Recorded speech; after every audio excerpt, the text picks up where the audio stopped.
Ukraine is on air. We broadcast from the heart of Europe, Ukraine, and it is the 17th day of war, Russian occupation of Ukraine.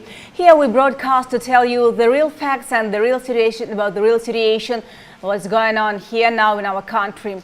And as our president said, now all of us have to be efficient in our routine as well. We must do our job 100%, help colleagues take care of our loved ones, and at the same time we must provide everything necessary for our defense. Let's watch the speech of our president.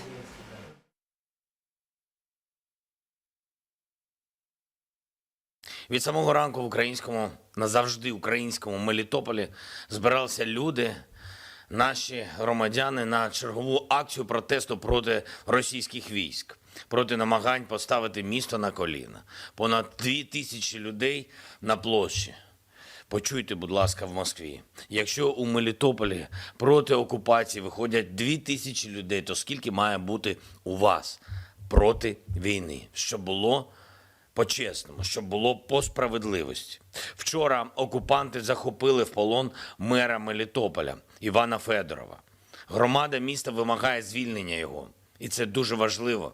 Я вдячний кожному мелітопольцю за цей спротив, за цю позицію. Окупанти повинні бачити, що вони чужі на нашій землі, на всій нашій землі України і ніколи не будуть прийняті.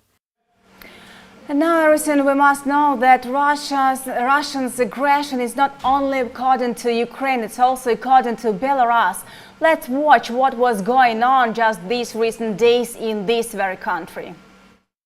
Russian planes today took off from the Dubrovich airport in Belarus, attacked the territory of Ukraine in Rivne region, made a loop and attacked the Belarusian village of Kopany. They made the exact provocation that Ukrainian authorities warned about. Dear Belarusians, today Lukashenko is in Moscow, and right during his visit the Russian planes first attacked Ukraine at 2 p.m., made a loop and struck the territory of Belarus. Right after, your soldiers happily went on march toward the border in convoys. We have the statement of the Defense Minister Reznikov, and I can also repeat once again what we've already said. We're not going to fight with Belarusians, but you shouldn't get yourself dragged into this Russian criminal aventure. Earlier today, another provocation failed. The Russian UAV was shot down in Croatia, in the district of Zagreb city, which is called the same as the village in Ukraine, Jarun. Earlier today, Russian fighter jets attacked Dnipro city on the east and civilian airports on the west of the country. One of the bombs exploded in 60 kilometers from Polish border. Still, Russian army widely uses terrorist methods. The defense intelligence of Ukraine reported that the occupiers are going to set up a technogenic catastrophe and accuse Ukraine of it, the same way as today. Now the whole world knows about little cities in Ukraine that were damaged by Russian troops, and lots of people, civil people that were dead because of these attacks of Russia. The town of Volnovaka is in the east of Ukraine. It was almost completely destroyed in the first days of this war, Russian-Ukrainian war, Russian aggression against Ukraine. And now I offer you just to watch this video and to understand, to realize the whole situation, the real situation about what's going on here. This is how the town of Volnovaka in the Donetsk region looks after heavy shelling by the Russian armed forces. Residential buildings and streets were destroyed by artillery fire of the Russian-backed forces. Irina, a local resident, said the street battles erupted around her building, forcing her to flee to a basement for shelter. Look, we were sitting in basements and they were walking around everywhere shooting. We couldn't leave the basement for over a day. Then I walked up to a soldier and I said, "Boys, my mom is bedridden up there. She's a grandma and I can't go up there." The guys wanted to help me bring her down into the basement, but when we went up there, she had already died. It was already too late. Irina wasn't able to evacuate her bedridden mother in time. She said her mother, who had a weak heart, died before she could be evacuated. Her heart was very weak. She would have survived if not for this explosion. There was a missile on the other side. Before Russia's invasion of the territory of Ukraine on February the 24th, more than 100,000 people lived here. Most of them were evacuated. The remaining residents of the town, which is without water and electricity, are making fires in their courtyards to warm up and heat water. The fighting is going beyond the territory in order to prevent the enemy from closing the ring and achieving tactical and strategic plans. And now our guest is online in our program. It is Polina Sinovets, head of the Odessa Center for Non-Proliferation. Hello, Mrs. Sinovets. Hello. Thank you that you joined our program. Today we broadcast from Ukraine to the whole world in English, just to get people understand the real situation here in our country and to let them know the truth about this situation and Russian occupation of Ukraine. Now I'd like to talk to you about risks of nuclear war. How do you think? Is it really possible? Would Putin use nuclear weapons? It's hard to say, but it depends on the situations which Putin is going to face.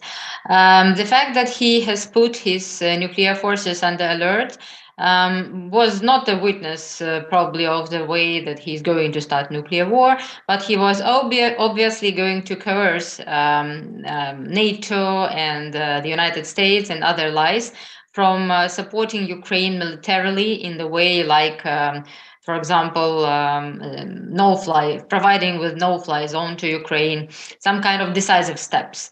And as I understand, those steps were pretty much successful because the day after, the United States canceled the testing of the ICBM and also declared that they're not going to defend Ukraine with their troops, and then Poland did that. And then again, the United States stepped back from the deal of providing Ukraine with that Polish plans. So it obviously shows that Putin's strategy of coercing the West from providing Ukraine with the real efficient military assistance of the West, this strategy is successful. But coming back to your question, whether nuclear war is possible, well, it's still, because I don't think that Putin is eager to use nuclear weapons in Ukraine or against Ukraine, just because he doesn't need that. He can use other kind of strategies. Muscles to show his power or what? Pardon?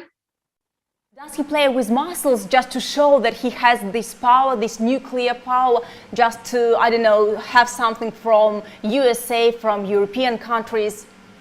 Yeah, sure. It's playing muscles, yeah, but the main danger which I see from this playing muscles is that his strategy looks successful, and he understands that this pressure over the West, this blackmail, this nuclear blackmail is successful. So let us imagine, God forbid, that Ukraine won't stand and that Ukraine will fall under his aggressive military actions. So then, inspired by the fact that he cannot be punished by anybody, inspired by that awareness, by that excessive self-confidence, what Putin may do next? He may declare that Baltic states are legitimately independent. The fact that the Constitutional Court of Russia proved in 2015, there was a case saying that, okay, now I'm going to liberate Russian people in Baltic states. So please, NATO, I'm, starting the war against Vilnius, Riga, and Tallinn. So what would you do then? Because otherwise, if you would stand for them, I will use nuclear weapons. And then NATO would inevitably face the problem of, again, doing something and risk with nuclear war, or to give up their lives by NATO. Now, Ukrainians are not afraid, but Western countries are a little bit afraid. What do you think? Why? We are not afraid. We are fighting for this peace. We are fighting for values of the whole world, not only values of Ukrainians. But what's up? Why West is so scared with these playing muscles?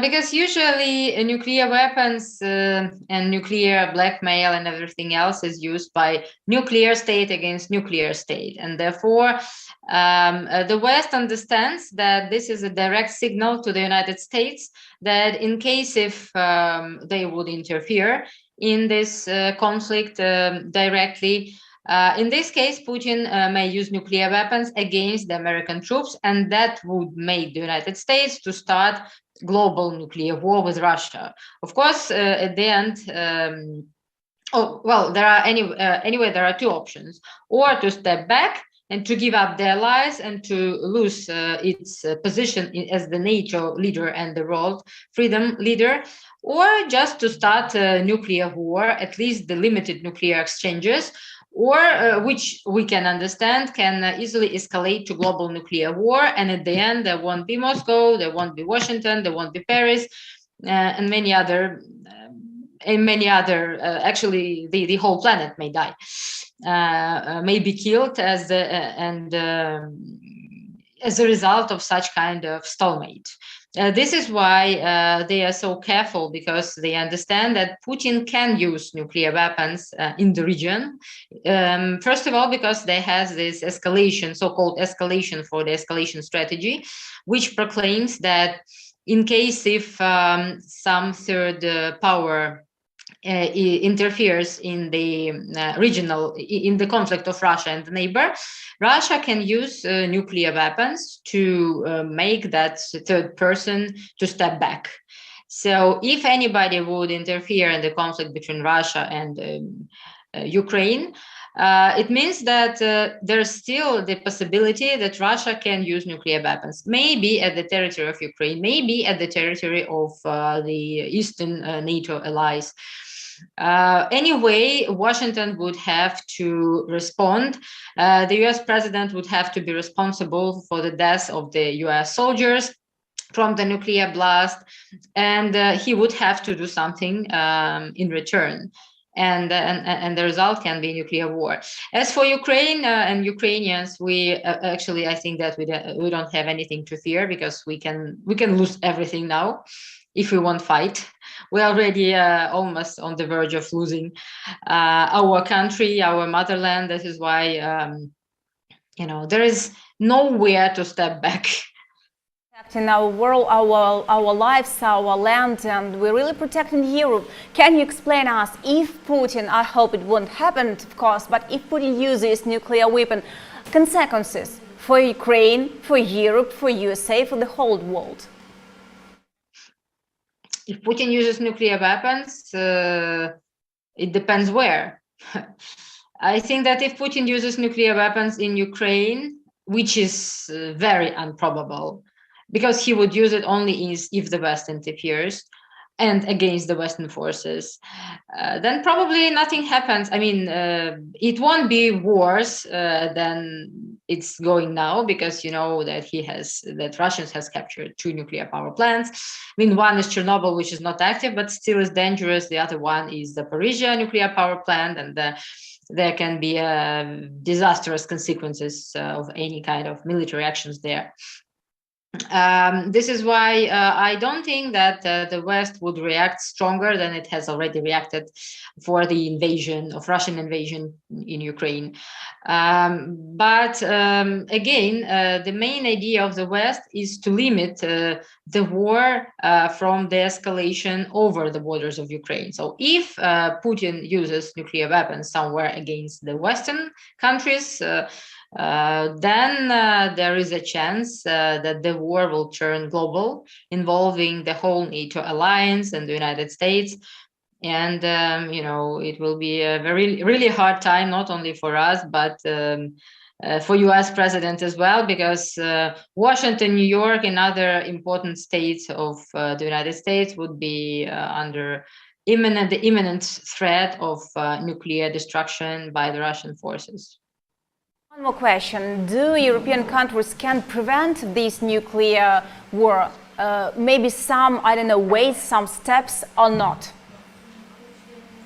I think that the ideal, they picked up the easiest way to prevent it, not to interfere militarily in the conflict of Russia and Ukraine, and therefore hoping that this conflict won't touch them in the future. But as I say again, this attempt, this appeasement of aggressor, at the end can result with the fact that Putin would demand Baltic states to join Russia. Otherwise, he would use military power, or otherwise he would use nuclear weapons against them. And that appeasement strategy, which the West is using currently, may turn into the global catastrophe, into the global catastrophic war with Russia, because Russia would feel much more resolved to use whatever power to take what it wants, even more than now, because so the more the West shows that it is afraid of Russian nuclear threats, the more Russia feels convinced that it should go further with these threats. And if it goes further, at some point, it can lose the understanding that this is a red line which it should not step over. And if it steps over that red line, that nuclear war starts. So actually, the attempts to avoid nuclear war may lead to nuclear war, but a little bit later. This is why I don't think... Yeah, I think that the West should not react at Russia's nuclear threat. Just do not react because it empowers Putin. It inspires him with the feeling that he can do whatever with Ukraine, and then he can do whatever with the West, because West is initially weak and has no enough resolve to stand for itself. Polina, for your explanations, I remember to remind to our viewers, it was Polina Sinovets, head of the Odessa Center of Non-Proliferation. We're talking about nuclear weapon, we're talking about Putin, we're talking about real situation, facts, what's going on here now in Ukraine. And I remind you, it's Russian occupation of Ukraine. Now lots of corridors were created here in Ukraine, but instead of letting people go out, Russian troops, they just shoot civil people. Our Prime Minister also told us, the situation Minister for Integration of the Temporarily Occupied Territories, Irina Vereshchuk, he told us a real situation now in our country, in our cities with corridors. Let's watch. Today, March 12, 2022, at 9 a.m., we announced the opening of new humanitarian corridors from the city of Zaporizhia to Mariupol, Donetsk region, through the settlements of Zaporizhia, Vasilivka, Melitopol, Berdyansk, Mangush, Mariupol. Today, a convoy with humanitarian cargo and buses is leaving to evacuate people on the way back. From the city of Polohe, Zaporizhia region, to the direction of Zaporizhia, Polohe, Tokmak, Vasilivka, Kamienske, Zaporizhia. A convoy with humanitarian cargo and buses will leave the city of Zaporizhia to evacuate people on their way back from the cities of Polohe and Tokmak. From the city of Hostomel, Kiev region, to Kiev, Hostomel, Bucha, Mikhailivka, Rubezhivka, Shpytki, Petrushki, Bilogrodka, Kyiv. One more guest is online, Gennady Maksak, Executive Director of the Foreign Policy Council, Ukrainian Prism. Hello, Gennady, can you hear me?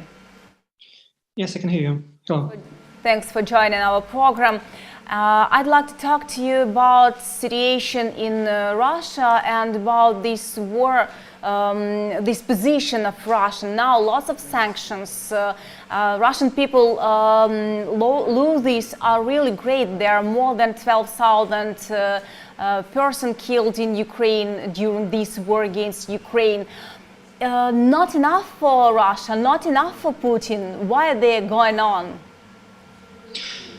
Definitely, this is not enough for Putin, and we see it with more resources, human resources and equipment pumped in Ukraine. But definitely, I think this is a great problem for population of Russia itself, because they are just exempt of this information. They are just put in one bubble, and they see only one tip of the iceberg, but don't understand the real problem at the moment. So basically, I say this is something which is quite comfortable, still comfortable for Putin, and he is resolved to have Ukraine capitulated, but it's not our aim. What do you think about situation, about lessons maybe for Russia? Because on the one hand, we had a regime, Stalin's regime. It was really a lesson for society, Russian society. But nevertheless comes Putin, and Russian people still don't go out. For example, in Melitopol, when occupiers kidnapped the major, people went out, they weren't afraid. They went out and demanded to let his major let be free. But why Russians are so much afraid to go out, to go to their streets and say this regime no, say Putin no? You know, this is a multifaceted problem with many layers in it. The first one, this is not the first day of such environment in Russia. And those active in some terms of a civic position, they are already sanctioned or punished, and they have a bit experience of being on the streets. But you are right that there is still another big problem. This is the mindset of a majority of Russians, which are brainwashed by Russian television, and they do not understand, they do not see necessity. Although we can't maybe rely on the state poll agencies in Russia, but I think that the level of support for Putin's activity inside domestically in Russia is very big, is very large, and at this point, many of them just justify the situation in Ukraine with the real interest of Russia. So basically, majority stays in favor of this invasion under any pretext which is just combined or just sought by Putin's cronies and himself. So what do you think about negotiations now? In President's office told that they are going on, and Mr. Podolyak said about this. What do you think? Would this negotiation bring something certain, or just it will be lost in time for long? I would say it is rather an element of Russian warfare at the moment. We can't say or can't name it as negotiations. I could name it like meeting in search of or just for exchange of positions. We see Russia is insisting on its own imagined reality. It wants have Ukraine to capitulate, to be demilitarized, and to be neutral. But we see at the moment that it is just some distorted reality, a distorted picture of the situation in Ukraine. They do not see the losses they have in manpower, in equipment. And basically, I think that this is not the position we are ready to accept. Basically, I think that our position to have victory in this war and at the same time to restore our territorial integrity in full our borders. The only aim of Kremlin just to Ukraine's capitulation, and that's all. Why Russia goes to these negotiations?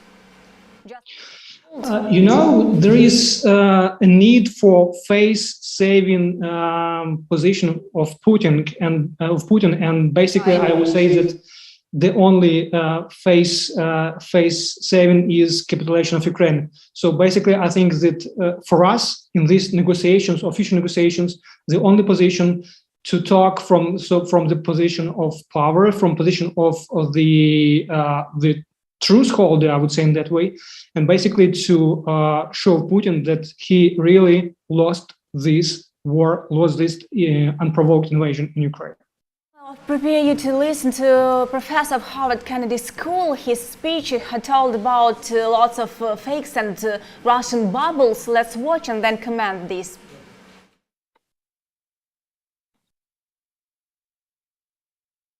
Russia's putting out a shower of lies about many things, but in particular, there's no truth at all to the idea that they're putting out, that the United States somehow has secret biological weapons facilities in Ukraine.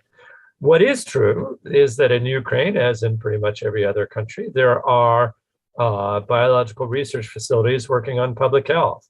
And sometimes facilities like that handle some dangerous germs. And so the United States, over the years, has helped them make sure that those facilities are safe and secure. And obviously, it would be a problem if one of those facilities were to get smashed in the fighting, just as it would be a problem at a nuclear plant. You heard the speech. It was Professor Udon. What do you think about this? Oh, public eye just. As I said, like those so-called negotiations, along with that, we have all these issues or cases of nuclear threat, of biological threat. All these instruments are used to maybe create more danger and to create more challenges for Europe and for Euro-Atlantic community, and maybe to embed some fear in them, not to go in this war. Basically, nothing new on the earth, under the sun, and basically it was also used during different other local wars which were waged by Russia. So I think this is from the old KGB playbook, nothing new, and basically Professor is right. It might be used, and it is a pretext for just fomenting more instability in the region, not only in Ukraine. What do you think about G7 leaders? They made a joint statement on sanctions and other pressure on Russia. Do these sanctions work? They do. When you listen or when you read to those what is produced by Russian bloggers, still we have access to this information. We see that there is a kind of panic within that part of society which got accustomed to good, rich life. They have some limits now to access to their money, to access to their wealth, which is generated elsewhere in the world, not in Russia. And basically, it might affect negatively. Both it affects negatively state machine, state body, and we see that central bank is Putin applying very huge restrictions on foreign currency exchange, on some procedural issues in financial sector. So basically, they feel this pressure. It is high. It is the highest ever from the start of this invasion to Ukraine back in 2014. But the issue is it's not an overnight instrument. We should be prepared that the real effect, real impact on society might be felt this year, in the end of this year. So basically, this is good news about sanctions and about a growing number of the sanctions from our Western partners. But at the same time, it's an instrument of patience from our side as well. But we need more hard power to fight now, these days in Ukraine. And basically, along with sanctions, we need more help and assistance in anti-aircraft warfare systems, in aircrafts, to secure our sky, to have more facilities, to have more help and assistance for our population in humanitarian terms as well. So basically, sanctions is on plus side, but it's a long-term instrument. Thank you, Gennady, that you joined us. I remember our viewers, it was Gennady Maksak, Executive Director of the Foreign Policy Council, Ukrainian Prism. Now every person in Ukraine do everything he can, and will the whole world help us. Let's watch how in our country helps real people just help the fighters to stand against this Russian occupation. Let's watch. I try to do my best to accommodate them while they're going through a very difficult period of their life. And I'm not making big difference or relation between governmental programs. I'm just trying to do my best on a personal level of what I can give to people who come. I'm asking myself all the time what drives me doing this kind of work or helping people. And I think it's partly understanding that moving from one country to another, it's already a big stress and challenge, especially if you didn't want to in the first place. And I think with my experience from knowing more personal stories of each refugee I met before, it makes me more and more driven to help others, because many times the stories are heartbreaking and I really want to do my best to help. The only difficult part or different part this time is that my family is behind in Ukraine and I'm constantly worried. I'm checking a lot of news and that can make my emotional state different at times. But I'm trying to think that being stable emotionally myself helps a lot here as well for people to be stable, and that's my drive also, to manage myself better in order to be able to spread a calmer energy around me so people can be calmer. Anton Gerashchenko, Ukraine's representative to the International Court of Justice, joins our program. Hello. Hello. And good evening. My question is connected maybe with, let's remember the history. Turkish President Erdogan said that insufficient response from the world community to Russia's occupation of the Crimea Peninsula in 2014 has led to Russia's occupation, to Russia's current aggression against Ukraine.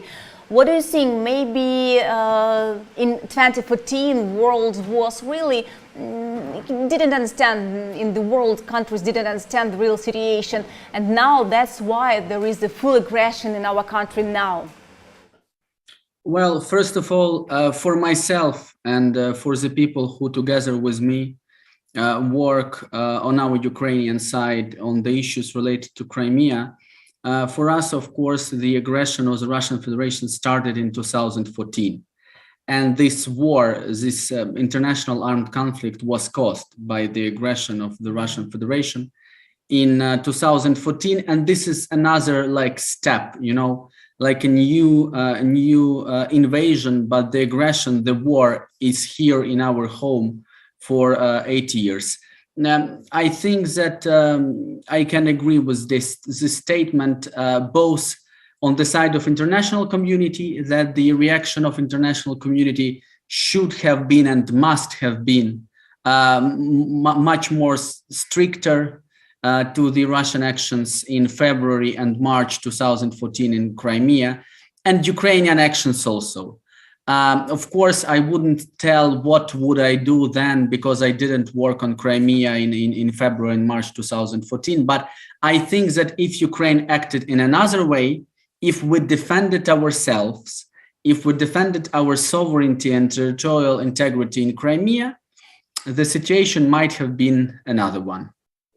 And the question is what to do right now, and the Parliamentary Assembly of the Court of Europe is holding an extraordinary plenary. It will be on 14th, yes, and 15th of March, and our president is invited just to say his speech. What do you think result, what kind of results we should wait from this speech and from this meeting? First of all, I would, of course, tell that our president, Mr. Volodymyr Zelensky, is really now a hero of Ukrainian people, and he is considered like a leader of a free democratic world here in Europe. And we saw the reaction of parliamentarians of different states, of Great Britain, of Poland, of the European Parliament, and I was there myself physically, and I saw how the members of European Parliament and the leadership of the European Union, European Commission, European Council, how they listened to every word that the president was talking to them via video link from Kiev. So this video links and these video addresses by our president really are very important, and I'm sure that in Strasbourg, in Parliamentary Assembly of the Council of Europe, the situation will be the same. It will be very important for parliamentarians from different member states of the Council of Europe to listen to our president, understanding that he is the main man now in Europe who defends not only his country, not only his people, but also the freedom and democracy and human rights in Europe. These addresses are very important. And of course, here in Europe, people really do pay a lot of attention to them. In Europe, lots of countries understand the real situation. We have reaction from Germany, we have reaction from France, and these days, today, German Chancellor Olaf Scholz and French President Emmanuel Macron made the proposal during a call with the Russian dictator, and they asked just to stop the fire. What can work? What can help to stop Putin? Well, of course, all these diplomatic efforts, in particular from our international partners, are very important. And the initiatives, incentives by France, Germany, and other nations are very important. They might lead us to the cessation of fire, and they might lead us to peace. Though, of course, our enemy, the aggressor, Russian Federation, is very harsh to talk with, but still these links, still these possibilities to talk and to have some results, of course, they should be found. But for me, of course, here, my main job here is to represent Ukraine in the International Court of Justice in the case concerning genocide convention. So my jurisdiction and mandate is really limited to this issue and to the International Court of Justice in The Hague. What do you think about work with the European Commission to complete all procedures of our inclusion in the European Union as soon as possible? What do you think? How can it help us now in this fight against Russian occupation? Well, I think that yesterday our Minister of Foreign Affairs, Mr. Dmytro Kuleba, very great was talking about that to our journalists and to our people, that really there is no question whether Ukraine will become the member of the European Union. There is a question of these technicalities and procedural issues, but I'm sure that everything should go well. And I mean, Europeans, both European peoples, states, members of the European Union, and the leaders, political leadership of the states, members of the European Union, they really understand, and I hope that they will understand this in future, that there is no such other nation in Europe as Ukraine who fights so much for these common values, for democratic principles, for human rights, for pluralism, and for many other values which are common to the European Union. So I don't see any issues, I mean, ideological or political one, which might not lead us to the result that Ukraine becomes a member of the European Union. I'm sure that we will be there. The only question, of course, and I really hope that different political stories and issues and technicalities will not make this story happen for too long, and that any influences will not spoil the final result. I'd like to show you one video from Chatham House. Experts think that this battle is going to be really long. I'd like you to comment this video.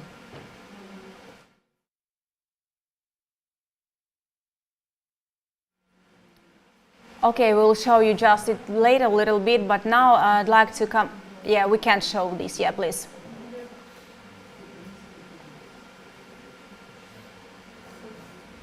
It is indeed not looking very bright. Леночка, смотри, пожалуйста, в Телеграм. Я тебе пишу, ты не отвечаешь, пожалуйста. Мы же просто трендим, надо нам видео разбавлять. I would argue the military leadership wants and needs to seize Kiev in terms of. Тем более все по верстке, я ничего не прыгаю, все по верстке идет. Следите, пожалуйста. Если что-то поменяется, я перетяну. I can't really see how Russian forces would be able to storm into Kiev anytime soon. This is going to be a very long battle of attrition. This is going to be an atrociously casualty-heavy battle and a siege the likes of which we've rarely seen in modern history. What do you think about this? Is it going to be a really long battle between, I don't know, Western countries, Ukraine, Russia, or just between Ukraine and Russia?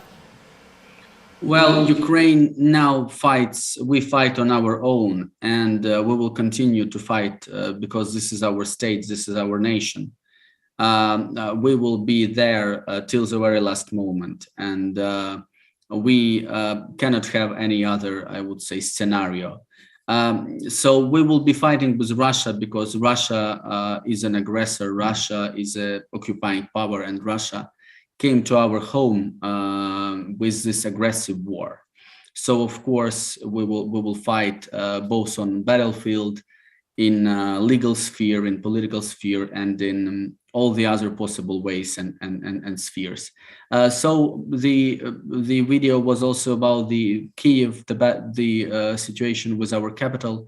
I'm sure that Ukraine and our heroic armed forces of Ukraine and National Guard and all the other our military units and formations, that they are absolutely ready to protect, and of course our territorial defense, that they are ready to protect our capital, and that Kiev is really the symbol of Ukrainian national state, of Ukrainian culture, identity, and all the other issues. So we will, I'm sure that Ukraine will stand for Kiev, and that Kiev will be and is and always was Ukrainian.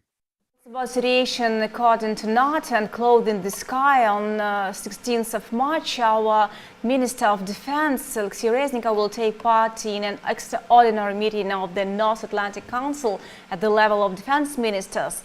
My next question is also connected with next steps. Will it help us, and in which way?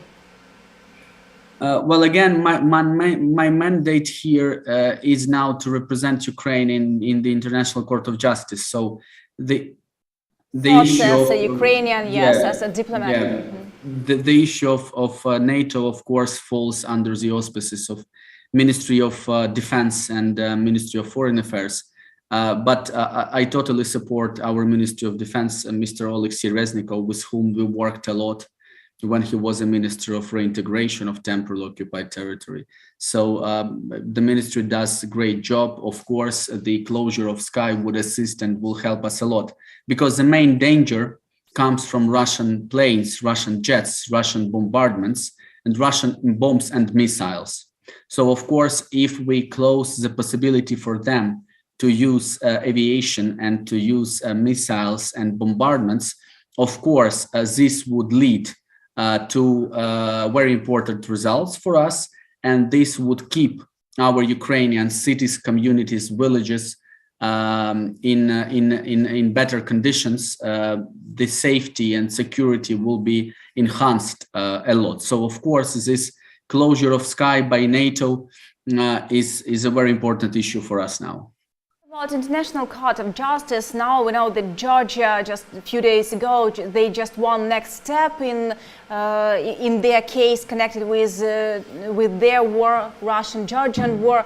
How long do you think it will last for Ukraine to give lots of I don't know things, lots of facts, but how long it can be?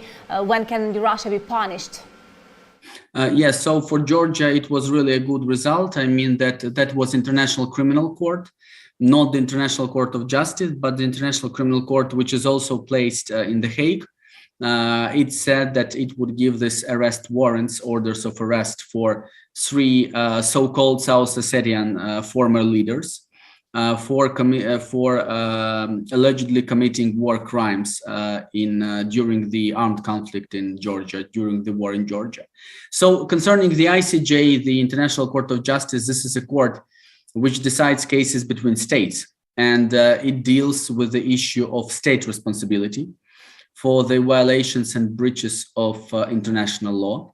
And of course, we are here waiting for the public communication of the court, when the court will be ready to announce the order on preliminary measures, on provisional measures. So this is the most important issue now for us, because as you know, during the public hearings, during the sitting of the court on the 7th of March, we asked the court respectfully but urgently, immediately, to issue an order on provisional measures by which to make Russia halt, cease, stop any military activities on the territory of Ukraine.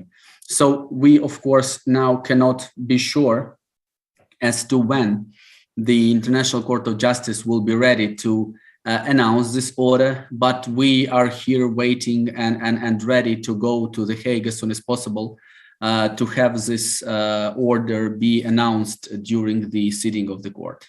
Thank you for your work, and thank you that you joined our program today. I'll remind our viewers it was Anton Gerashchenko, Ukraine's representative to the International Court of Justice.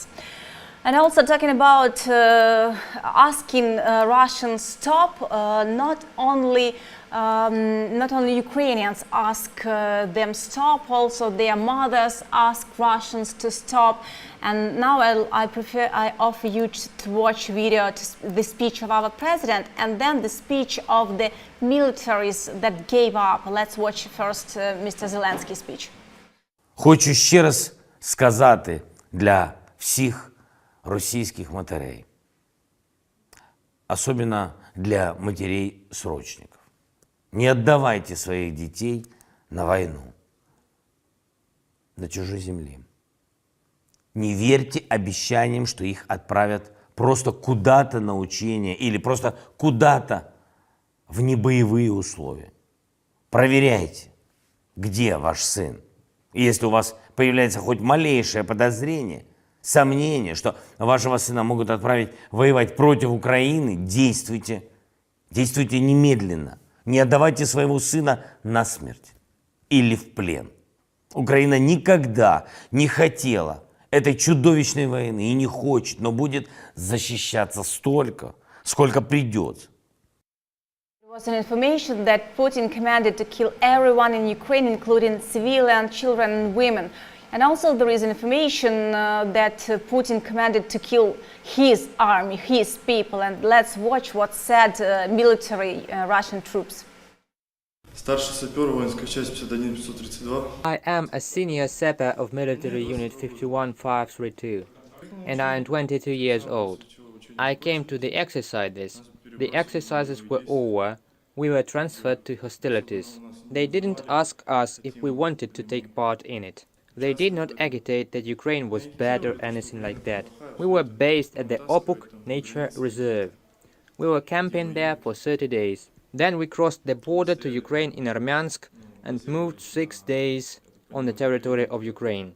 The route I can't tell you exactly, but I know that we crossed the localities of Vesele, Kakhovka. Thus, we arrived already by Mykolaiv, and there was direct contact between our forces and the Ukrainian armed forces. This is how we surrendered there. But before that, we were on the way, and we had already seen the situation escalating, and the fact that we were not coming here as peacekeepers, but actually to fight. We asked our commanders what the hell we were doing. Let's turn back and leave. We got the answer that we won't make it home, because there are echelons behind us killing those who are deserting. The people I met with in a small circle of people we crossed the pass with, all of them were in the military, and they were told the same thing. Really, there are those echelons that are killing people who are trying to get back home. Of course, I want to go back, certainly. I want to go back. Now I understand what kind of trouble the place where I worked got me into. I probably won't go back to that place where I worked in the army. They blatantly cheated and dumped me like a piece of meat. People just really figured it out only then. I mean, we had all our phones taken away, we didn't watch the news, the situation in Ukraine in general, what was going on. We were told there were no civilians in each locality, for example, but they were there. We were alarmed. The next time we surrendered, 15 kilometers before, we realized that these missiles that were flying were not going at the military. They were flying at civilians, at ordinary populated areas. And on this ground there was contact, and of course we surrendered, because we were told quite the opposite. For example, near Odessa, the Marines did not get off the ship. 600 people. They rioted. They understood what was going on. They just did not get off the ship. But we had no information. When we already understood this situation, they wouldn't let us back in. They told us we would be killed from behind if we turned back. The only thing left was to surrender. That was the only thing.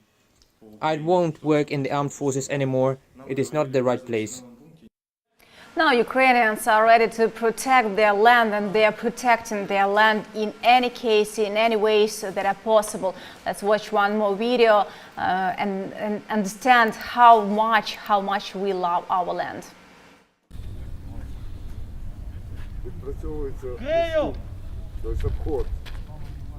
A week ago, these guys took a machine gun for the first time, and now they passed the test to their instructor.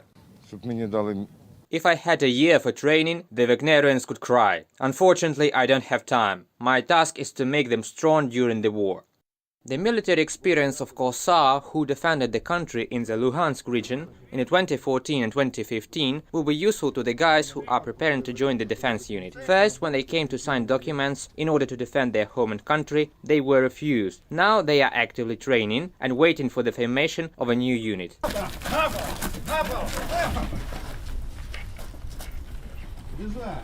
This center was called the National Resistance Odessa Defense. Here they work out tactics and military training. There are welders and directors of large enterprises, teachers and lawyers, and even fashion designers. It is about the Odessa designer Vitaly Uzun, who also joined the ranks of the defense unit. He admits now he is already ready to meet the enemy with weapons. We are obliged to fulfill our civic duty. If we can rebate, we rebate. Before that, we sewed dresses. Now we make body armor. Others work for defenders. In a few days, 500,000 large anti-tank hedgehogs, several thousand of small ones, and also several thousand Bandera smoothies were made here. The medical unit also works, where medicines are brought from all over the city, and even from abroad. Now we are trying to sort it all out. Also, if necessary, give the drugs to comrades standing on the front line. Women also have work here. They make camouflage nets. We live not far from here, and we are working for our district and our defenders. Svetlana says that now, when there is no work, they try to devote all their free time to volunteering to help the military defend the city from Russian invaders. Victoria Sinko, Taras Osipov, Pavlo Stelmach, especially for the information marathon of DOM and UATV channels. Ukraine today, the reflection of what free people of the whole world think. These are words of our President Volodymyr Zelensky. Don't be afraid to know the truth. Watch our program, watch us online. We broadcast from the heart of Europe, Ukraine. It is the 17th day of war. Watch us tomorrow and you'll know the real facts about this situation. See you.